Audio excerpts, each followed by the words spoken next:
Hello and welcome to The Lucky Roll, an eclectic channel for eclectic games, and today we're going to be unboxing Fallout, the role-playing game by Mophidius Games. If you check in the description below, you will see a link to another video of ours where we had a look at all the different versions of this game that were on offer. This one is the Gamemaster bundle, which at the time I thought was the best value one, because it came with the most practical pieces, but at what I considered was the best price. Now there's two more advanced editions in this. There's the GEC edition and there's the tabletop edition, but I opted to go for the Gamemaster bundle edition version set because it was just the most cost effective. It cost roughly a cool 70 to 80 euros. So this of course is the dice that came with it. It was under here. So we have in this bundle we have dice and we have more airbags and the books themselves. Now this is nice and thick and heavy, so opening up the book for the very first time, we are greeted with a rule summary, which is double-sided. We have the Gamemaster Toolkit, which was something that came separate in it, so it makes sense that it's bundled separately. So that's another book along with tokens, and we have the core book itself, which has a beautiful aesthetic. Of course, it's the Fallout symbol for Vault 111.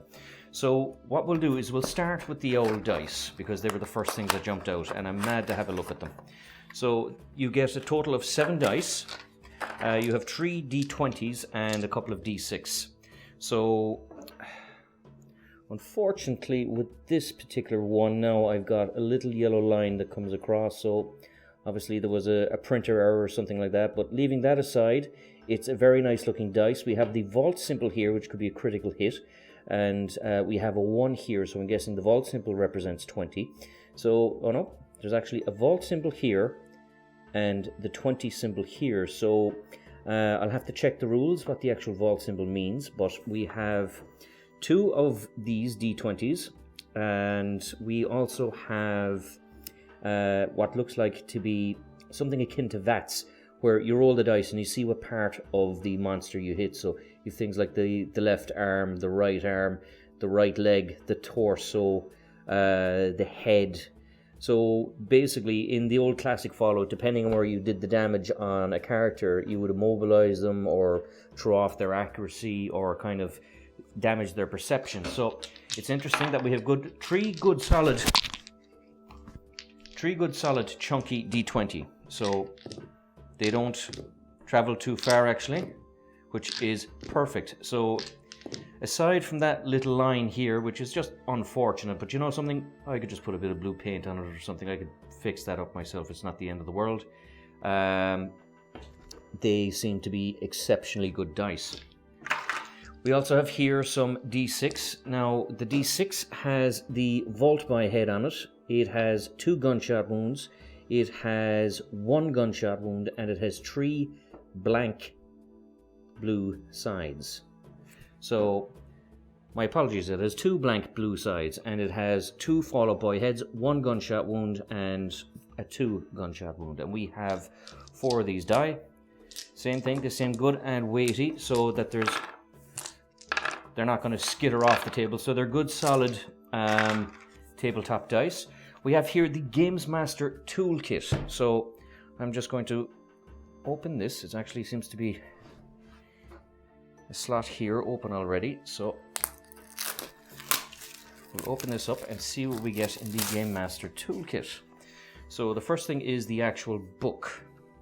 Now I remember when I was looking at the website, I thought that this was going to be a hardbacked kind of single hardcore spine copy, but it's not. It's something that's just bound. Now there's nothing wrong with the quality of it. It's nice, lovely, shiny paper. It goes through a lot of detail. So we'll see here, we have what in the table of contents, we have the Gamemaster options and we have the equipment tables. So we'll just zoom in a little bit on this.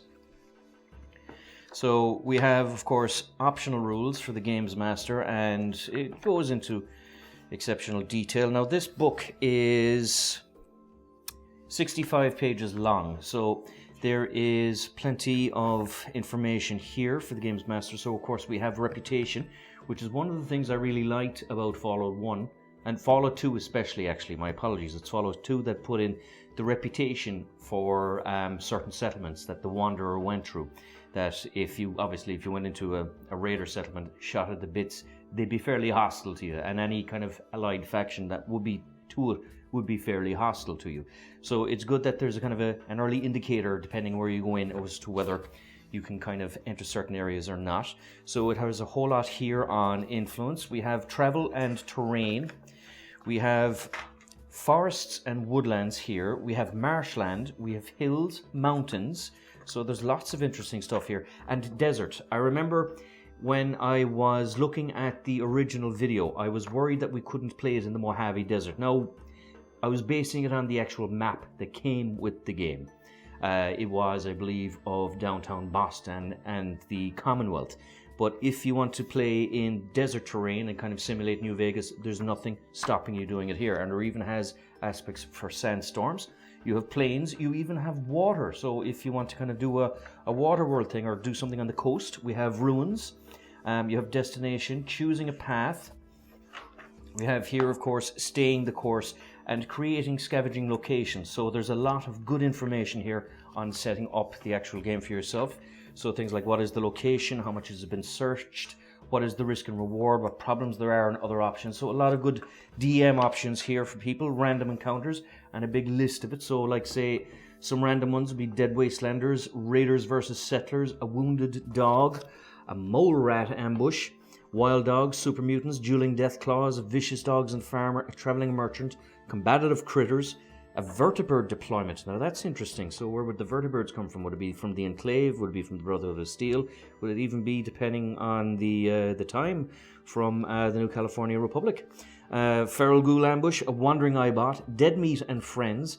So the PCs find a Brahmin, radstag, yaoguai, and other large carcass. The body hasn't been located or butchered, but is currently being fed on by a swarm of bloodflies, blood bugs, red roaches, or other insects. Oh, lovely. So, yeah, some very interesting stuff. You have a Mr. Gutsy in patrol, a traveling merchant, and a wandering imposter.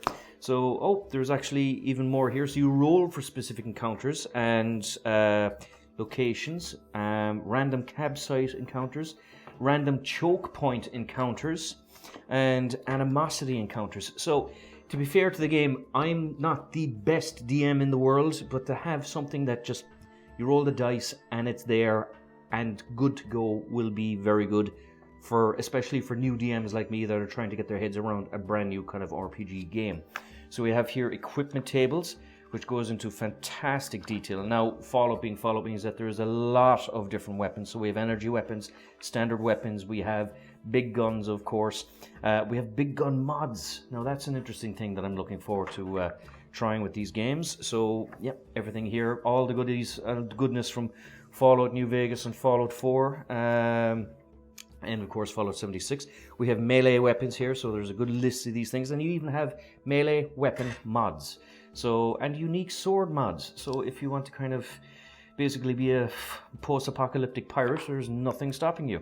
Switchblade mods, we have baton mods, we have tire iron mods, and of course we have explosives. Comes into as well throwing weapons, apparel. So of course you have lots of different kind of gear, which used to kind of, I'm sure, affect your stats. You have here ballistic weave as well, so you can mod your different outfits. You have jumpsuit mods for the vault. You have armor, of course, so we have plenty of that. We have raider armor. We have leather armor, metal armor, combat armor, synth armor. We also have armor material mods. So there's a lot of really great customizable stuff you can do here for your actual character, including the old basic armor upgrades. And of course we have to have power armor. Now, interestingly, it goes into every single aspect of the power armor, from Raider power armor to T45, T51, T60, and the X-01, which is the top tier power armor in the games. Of course, you have the power armor frame as well. So, and of course, power armor mods, which goes into all the different styles, the different power armor. So you got, you even have unique T60 power armor upgrades. So You can go on the hunt for quests for certain pieces, including the unique X-01 power armor upgrade. So lots of information on this. You even have robot armor here, which I suppose if you felt like playing a Mr. Handy, goes into different aspects. Robot modules. We have loot tables, of course, so I presume it's still a dice roll. You have armor, clothing, food, and beverages, of course. So a Nuka-Cola, of course, you'll have to roll a 9, at least on a d20, to get a nice, cool Nuka-Cola. You have chems, of course, all the usual stuff. We have weapons ranged, including Fat Man. So I presume that this is just basically random loot that you would get off certain encounters. You have weapons that are thrown, and you have oddities and valuables. So if you're looking for certain things to build certain items. You have unusual items, you have junk, and uncommon materials such as glass, cork, fertilizer, fiberglass, and of course the usual magazines. And this, of course, is followed Wasteland Warfare. Now we have this, and I think it's a very good starter set actually, because it's a wargaming set. But the other good thing about it is it comes with a lot of different Fallout figures, including terrain. So if you wanted to supplement your game with another game that is actually very good, this is a good place to go, and it's from the same company. And of course you have the same thing here with the Elder Scrolls, where you can do the whole RPG core rules book again and have figures to do whatever you want. And this, of course, just references everything that's in the Gamemaster bundle. So that was the Gamemaster Toolkit, a very handy, straightforward kit for getting the game going, rolling dice, and seeing what sort of loot you get. We have here, of course, Nuka-Cola tokens, both-sided, so you have 1s and 5s. The token itself is very akin to the Fantasy Flight Fallout token caps, so they're actually quite nice. The fact that it's a serrated edge as well gives a nice little feel of a bottle cap, so I have to say that's a nice little touch. There's nothing wrong with these cardboard sheets, so quite happy with that. So you get 2 sets of these, so that's 2, 4, 6, 8, 10, 12, 14, 16, so you get 32 5s, and you would get what? At least, I'd say the bones of 100 1s for you to play with. Now this is the role-playing sheet. So we'll see now, is this double-sided? And it actually is. So we have here, of course, the Wasteland, the Commonwealth itself. So we have here different locations. So you have Diamond City, the Institute, the office. So if you want to kind of replicate or create your own journeys in Fallout 4, you have absolutely every opportunity here, and it goes right out to the edge. So with the fact that there was water locations in the core book as well, so there's nothing stopping you going out this way if you want.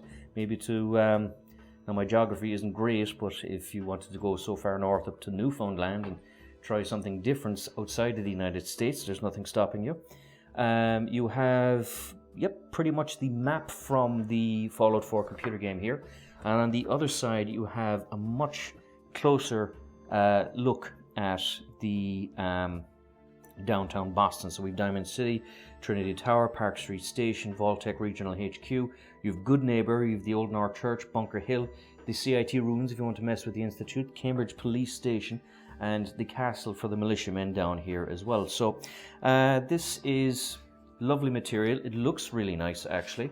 It's been folded carefully, and it's a nice little addition to the Gamemaster bundle. So this was a nice little thing, and there is of course nothing stopping them from making other little maps in the future, so keep an eye on their website. We have here of course the character sheets. So this seems quite interesting because you have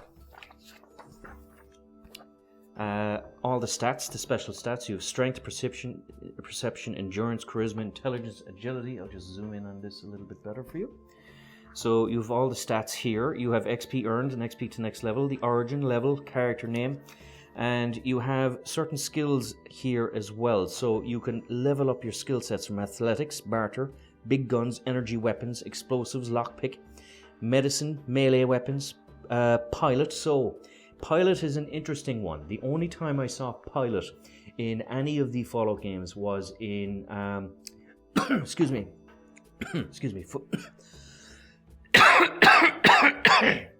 Sorry, James. Excuse me. The only time I saw Pilot in any of the Fallout games was in Fallout Tactics. And Pilot, of course, was a skill for driving vehicles like Humvees, tanks, little buggies, scooters, things like that. Now, it could also be for flying, what are they called? The vertibirds as well. So that's an interesting stat to have here in this role-playing game. You have repair, you have science, small guns, sneak, speech, survival, throwing, and unarmed. So the only new one, and I was not expecting it, was pilot. You have combat here, so you have melee damage, poison, damage resistance. You have defense, initiative. You have hits on the certain torsos. So I suppose if you get some sort of a hit or damage on it, that you'd have to carry the scar for a while. You also have an initiative here, so obviously you take turns in the combat. You have health, which is maximum and current hit points, and you have a series of weapons here which goes into skill, TN, which I'm not sure what it is, probably training, tag, damage effects, type, rate, range, qualities, ammo, and weight. So a very straightforward character sheet, and the other side of course has your caps, ammo, the caliber and the quantity of the ammo, the gear you have, and you have perks and traits here. So it's a very straightforward character sheet, double-sided, and you get, I would say, the bones of at least 50 sheets here with it. So it's a good solid amount. This is just the back of the actual Gamemaster bundle. So that was everything that was in the Gamemaster bundle itself. This seems to be a rules summary, so I'm just going to open this.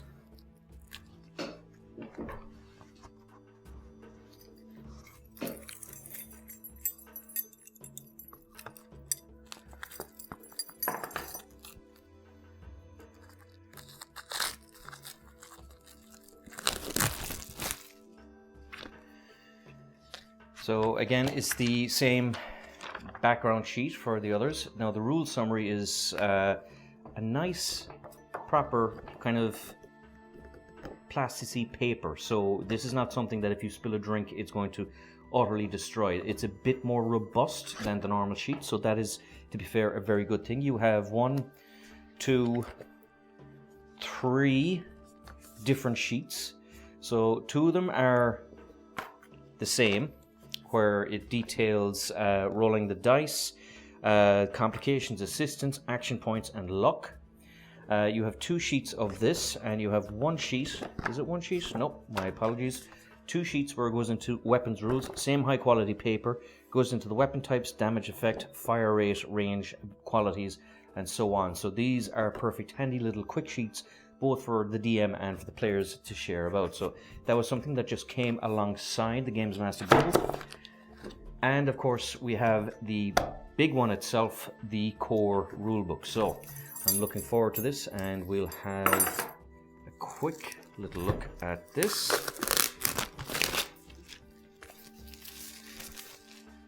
Now she is a lovely, heavy, solid, good quality book. The back here is interesting. It's got the whole special characteristics. It's got, of course, the Fallout vault suit here. And I can see as well that there is a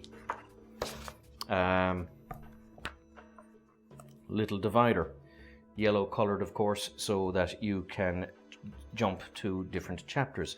So we'll have a quick look at this, and I'll just zoom out so we can see the book a little bit better. Now this, of course, is a nice touch. This was always the loading screen on the original Fallout 1 game, so to have that put in there at the start is already a very good first impression. We have here, of course, the credits, so these are all the great people that worked on this game. And the contents, of course, has an introduction, which is Welcome to the Wasteland, the core rules, the combat, character creation, equipment, survival. Chapter 6 is Corporations of Pre-War America, so things like Robco, Nuka-Cola, the Red Rocket Factory. You have Vault-Tec, of course. We have here the Commonwealth, so we'll just zoom in a little bit more on this. So we have the Commonwealth, of course, which is Boston. We have Games Mastering, so for new DMs, how to do it. Chapter 10, which is Denizens of the Wasteland, and Chapter 11, With a Bang or a Whimper. Now, I like that.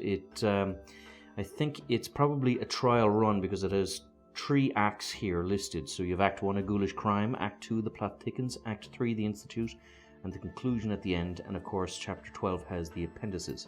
Now, the paper is very good quality, nice, colourful, lovely print. And as you can see here as well, you have lots of great art style here. Now, this is a very impressive image. And of course, opening chapter is War Never Changes, and what you need to use this book. So you have here a nice little introduction of Welcome to the Wasteland and Welcome to the Commonwealth. So I'm just going to zoom out again a little bit. So it's basically a new introduction for players. And what I like here as well is it has the chapters listed above and highlighted in orange in what part of the book or the chapters you're at. So there is obviously a lot of good information here. So we have, this is the core rules, and we can see the docks and the bridge. So it comes into basically explaining the basis of tabletop gaming for you. I'll fly through this because we won't pause on it too much. We have action points, and we have the Gamemaster action point tool. And we have, of course, goes into luck, mass fortune, and this is more interesting now. This is combat. So we have combat encounters, damage and injury, healing, and the environment. So it, again, goes into all different bits and pieces. There's quite a bit of information here, but it's nothing that's going to be too difficult to read. And I'd say if you have a good idea of the Fallout game, that you would pick up a lot of it fairly well. So, I mean, even here now, we have some lovely imagery of an old T-51 Fallout armor with Fallout 76 patrons. So this is obviously some of the images used from Fallout 76. I think this is after the nuclear blast that you have denizens leaving Fallout 76 for the first time. So you have melee weapon here with an axe. Another vault dweller with a little bow on her head, which of course is the zaniness of it. Now there's critical hits and injuries here as well listed, and dying. Healing actions in combat, long-term recovery. So that's something that's interesting, because if you do take injuries like, say, well, you wouldn't recover from a fractured knee overnight or a compound injury. So it obviously punishes you if you kind of jump off cliffs to no abandon.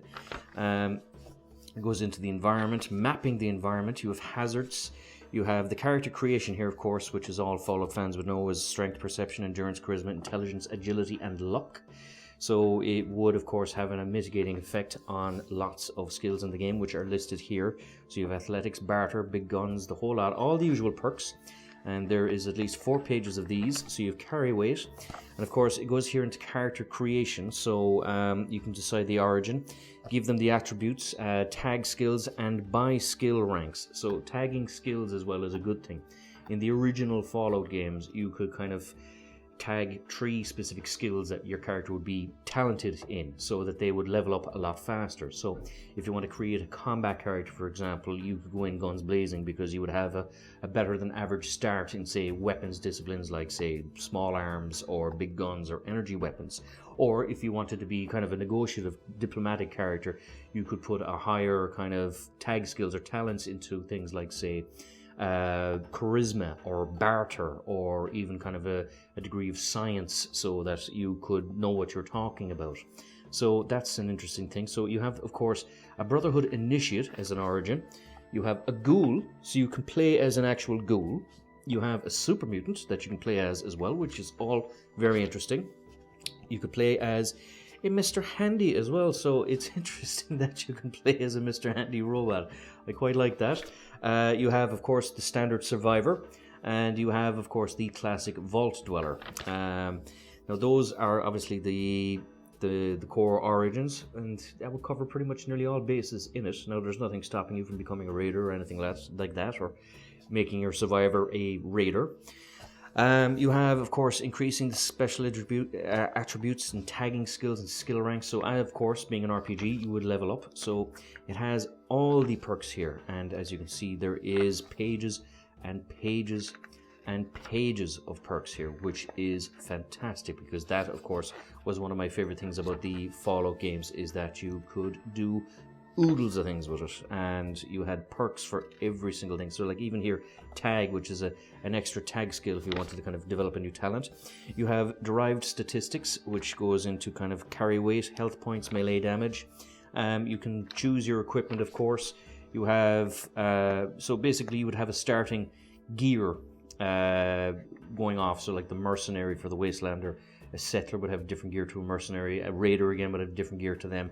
Or even with the Vault-Tec resident, you might have, you know, your standard bits and pieces, but you could also be a Vault-Tec security person that's starting off. And even as a super mutant, you can start off as a brute or a skirmisher. So if you want to be, basically, you melee everything, you can start off as a brute. If you want to be a skirmisher, you can just, well, yeah, you get your hunting rifle. I could never figure out how the super mutants in Fallout 3 could fire the hunting rifles, given how big their hands were and how small the trigger guard was in the thing. Anyway, sorry, I'm digressing. You even have, you could start off as a trader and a wanderer as well. Now you have personal trinkets, so things like, say, gold watch or wedding rings or cosmetic cards, things like that. You have, of course, here the equipment. Now there's a lot here. You have obtaining it, modifying it, weapons, ammunition, weapons mods, small guns, energy weapons, big guns, all of a chapter themselves, of course, melee weapons, throwing weapons, explosives, clothing, armor, consumables, books and magazines, and miscellaneous. So it goes into a lot of different pieces here. You also have haggling and barter, which is interesting. So we have, of course, modifying equipment, encumbrance. These are all the different mods. Ammunition, the small guns here, so they go through every single thing in the game. Like you can see the Telsa rifle here. So there is a lot of different bits and pieces here. It goes through lots of them, even all the way up to the Fat Man and the flamethrower. You have the missile launcher, Gatling laser. So it goes into different aspects. So these, of course, are the melee weapons. So you have the Ripper here and the Shish Kebab, Switchblade, Baseball Bat, Pipe Wrench, the Pool Cue. We go all the way up here into the Super Sledge. And of course, there is the Power Fist. Throwing weapons, of course, would include explosives such as the Baseball Grenade, the Nuka Grenade, the Nuke Mine, the Pulse Mine. So if you want to take on things like, say, robots. We have, of course, here the clothing. So there's different headgear and armor. So there's armor for super mutants and armor for dogs. Now that's interesting. I'd love to kit my dog out, my poor dog meat out with some kick-ass armor. We have clothing and outfits. Goes on to the army helmet, Brotherhood steel hood, cage armor, casual clothing, ballistic weave. So you even kind of, if you want to wear a formal hat or a heavy coat and pretend to be Detective Valentine like in Fallout 4, you have every chance of doing that. You have different layers, so you can keep your vault suit as well and just kit it up to the nines, which is actually pretty cool. Armor and armor mods. We have Raider armor, armor upgrades, power armor, of course. So I've gone through most of this in the actual Gamemaster Toolkit, so obviously this just goes into it much better detail. And these are two of the biggest armors, of course, the X01 power armor and the T60 armor. And it goes here into robot armor, so you can actually play as a robot. So it did show a Mr. Handy, but it's showing a Protectron here as well. So you can have standard plating, Mr. Gutsy plating, factory armor, factory storage armor, and primal plate, which is interesting. Serrated plate, noxious plate, so that if anyone tries to hit the robot, it damages the health of anyone who tries to hit it. You have toxic plate, which does the same thing, an actuated frame, which aids and makes the robot more mobile, and a voltaic frame, which is a specially made set of armor plates fitted with additional conduits and capacitors to bolster the effectiveness of energy weaponry. So they pretty much, you have the world, the whole world's choice of stats and bits and pieces that you can modify your robots with. You've consumables, of course, so there's lots of different things to eat in this game. How to cook it, how to make it, the different recipes. So we have, good lord, we actually have pages and pages of recipes here, which is actually mad. You have bourbon, you have all the different beverages. Of course, these things would have status effects and boosts. You have, of course, the chems, so it goes into all the different chemicals. You have like Fury, Psycho Buff, Medex. You have, of course, the Stealth Boy and the Stimpack Diffuser and a robot repair kit. So I presume, if obviously a Stimpack is not going to be much good to you if you're a robot, so you have a robot repair kit which would help you heal up immediately. We have, of course, all the books and magazines which are in all of the Fallout games. And yep, it goes through all of them. The Telsa magazine, Gun Nuts, Live and Love, Meeting People, Programmers Digest, the US Covert Operations Manual, True Police Stories. So if you come across any of these books, they can be very handy, small boosters, but also kind of, permanent skill jumps as well. So even if you were kind of, say, a little bit short, but you came across a living Meeting People magazine that give you a charisma boost, of course, you could maybe get that little bit of extra information out of, I don't know, an NPC that is just not that cooperative. Of course, you have the Wasteland Survival Guide. We have all the different pieces like a lockpick set, holo tags, the Pip-Boy, bobby pins, the Doctor's Bag, radio signal flare, torch, and we have all the robot modules as well. So if you want to mess around with enemy robots or even kind of companion robots, it gives you different aspects of things to do here. Chapter 5 is, of course, survival. So we have staying alive, scavenging, and crafting. Now that's interesting. So survival, of course, you bring in measures like hunger and thirst, sleep, exposure, disease. So, I mean, it is a wasteland, so, you do have to take care of yourself. Disease duration, recovery. You have scavenging, so it breaks down how you can kind of scavenge to different areas. You have scavenging scenes, you have instances, inhabitants, obstacles, and hazards. You have pages and pages of this, types of food and armor and beverages that you would get in certain areas. We have here more stats, I presume, just in things that you scavenge. You have here as well the crafting aspect. So if you go to a chemistry station or a cooking station, it shows you what you can make and what materials you can get. So for example, if you find a chemistry station, you can make antibiotics with things like rare materials, glowing fungus, purified water, and stim packs. So making antibiotics, of course, would be a very interesting kind of starter quest for anyone coming in, because, like, say, why else would a wastelander go out into the wasteland unless it was to find antibiotics for a loved one or something like that? So it goes into lots of different details: cooking stations, crafting stations. You have the power armor station as well, so it might encourage you to go looking for power armor stations to boost yourself up. You have robot workbenches, of course, so that would help you with, if you were a robot and you wanted to gear yourself up. You have a weapons workbench. So I see a lot of bits and pieces here from Fallout 4 and Fallout 76, but of course that would make perfect sense.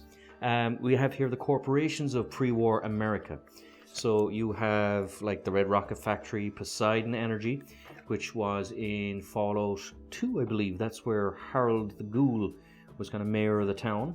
You have, after the war, Quest Seeds, Dunwich Boars, and you have ArcJet Systems, which I don't know ArcJet Systems now. Maybe they're a new one. You have General Atomics, of course. You have Hallucinogen Incompanied. You have MedTech. You have the Nuka-Cola Corporation, of course. How could you not have the Nuka-Cola Corporation? You have the Pulowski Preservation Shelters, which are, quite frankly, nuclear protection on a budget. So I don't know why you would actually pillage that place, given that I don't think a single person survived from those things. You have Robco Industries. You have Huber's Comics. Now, that would be an interesting one to go through, because you did revisit them in Fallout 4. You have the US Robotics Disposal. You have, of course, the big tech. So you have the CIT Institute, and one thing I should mention as well, the Super Duper Mart, which was in Fallout 3.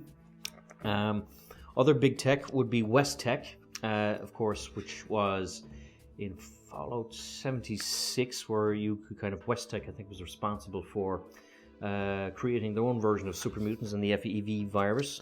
So, okay, there's not that many big, massive corporations. You have the Institute, and you have West Tech. So I presume, of course, Vault-Tec would be the big one, and that's a very interesting one here. This is, of course, a famous scene from Fallout 4, where the baby is taken away from the Vault survivor's partner. And it's funny, my wife is blonde, so in the game it's a brunette, but because I was customizing the game the first time for myself, I made the wife have blonde hair, so to see the blonde hair being torn apart, blonde hair lady being torn apart there. Anyway, I'm rambling, but just interesting kind of reminder of my own when I tried to make the game myself. Vault-Tec, you have all the principles and goals. Now, Vault-Tec, of course, is a great storytelling mechanic because every vault is different social experiments. So you have Vault 75, you have 81, you have 95, Vault 111, Vault 114. Different encounters, of course, with the vault. So if you're going into certain vaults, you have things like lurkers in the dark and the weird Wasteland. Now, that's interesting because the vaults themselves are all very weird. You could have just mad, silly things that go in there as well. I mean, there's no reason you can't have fun or throw in some absolutely bizarre stuff, like, say, the vault of Gary's from Fallout 3, where there was just the same clone of the same guy over and over and over again. You vault plots, so you've got discovery, betrayal, consequences, raiders. You have different vault adventures, and of course you have a famous scene here where the salesman comes into Vault 4. You know, I'm wondering, could these be kind of concept art from the original Fallout 4 game? Because there are very high quality art, but the reason I ask is because the original character where the baby was being taken had blonde hair, but of course the default character had brown hair. But even here again, like, it's the same salesman attire like in the Fallout 4 game, the same kind of 1950s futuristic kind of home with the Mr. Handy Codsworth giving you the coffee. And just, like I said, I'm wondering, is this concept art that they've managed to get a hold of from Bethesda for making this game? If it is, pretty cool, because I mean, some of this artwork is absolutely stunning, and it does look like kind of conceptual art from professional artists that would be kind of, you know, putting together the pre-project for a computer game. But anyway, I'm digressing again. My apologies. It's just because I'm such a big fan of the actual franchise that I have an awful habit of rambling on about something I love. Now, of course, this is the Commonwealth. So you've got key events of the Commonwealth. You've got different areas. So you've got Vault 11, Abernathy Farm. You have Sanctuary Hills, Lexington, Mystic Pines, Concord. So all the different areas that are in the computer game, you can actually visit quite easily. It breaks it down into the areas of the Commonwealth. So you've got the Northern Commonwealth, Western Commonwealth. You even have a UFO crash site. You have the Coastal Commonwealth, the Museum of Witchcraft, Boston Airport, things like that. So Boston Airport, of course, would be a great way to kind of, well, hitch a ride on a vertibird and go somewhere else.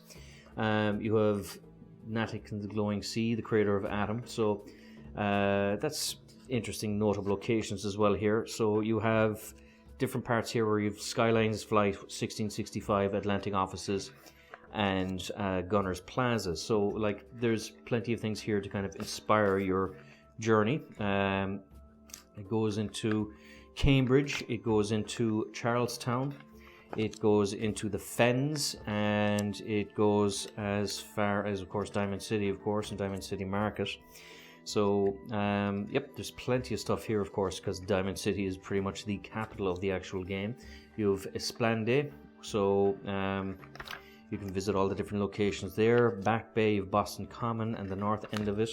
You have the Financial District, you have Boston Harbor, the Theatre District, and there's generic Commonwealth locations. So, like, say, if you're out and about, you can check the bunker, you can come across caves, factories, farms, diners, hospitals, junkyards, the metro, the military base, museum, the office tower, park, pier, a plane ruin, which is an interesting one. You have the police station, the power plant, ruins, satellite station, radio tower, settlement, Red Rocket, of course, the sewer, and of course all these different random encounters out in the game as well.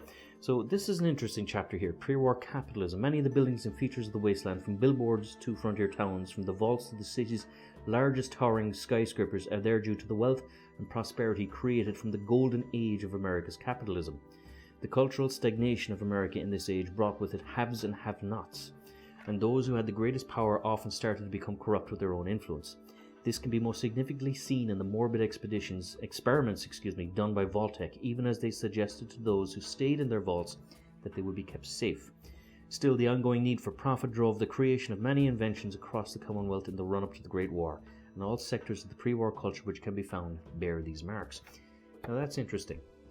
So if you want to go into, say, places that were deprived, like, say, the Kowalski kind of fallout shelters, as opposed to the top-of-the-line Vault-Tec ones, you can kind of keep that tone in the game.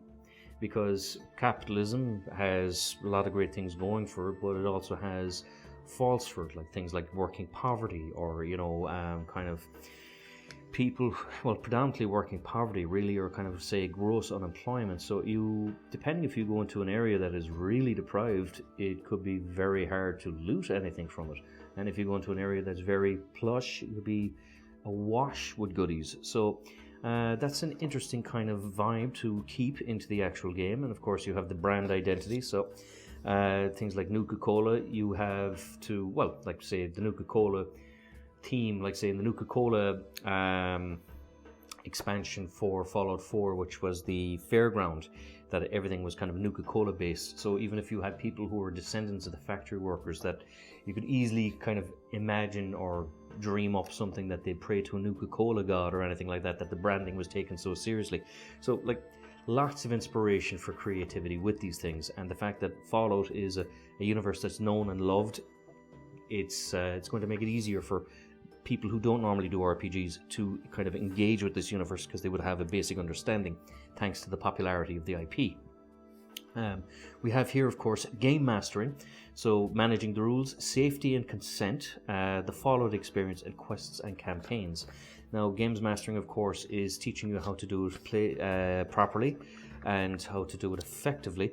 Safety and consent. Now, that's an interesting thing here. It's important for a game master to understand that role-playing can be a personal experience, and players who sit at your table do so while placing a lot of trust in you. Trust that the story you create will be good and that their personal boundaries will be respected.